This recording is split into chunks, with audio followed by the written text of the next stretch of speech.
Hey guys, it's Alan. I'm doing a little PC maintenance tonight, and even though it's Marcintosh, I should be working on my Mac LC3. I'm doing PC maintenance tonight. And anyway, I have this old Dell mini tower, and it has a 3.5-inch old school spinning hard drive in it.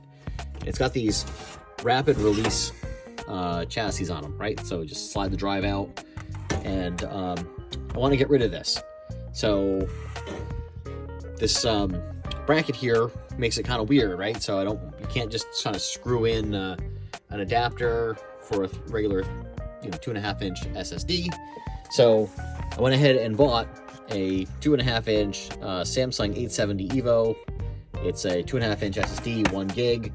And then to mount it, I've gone ahead and purchased this weird 2.5 to 3.5-inch hard drive adapter.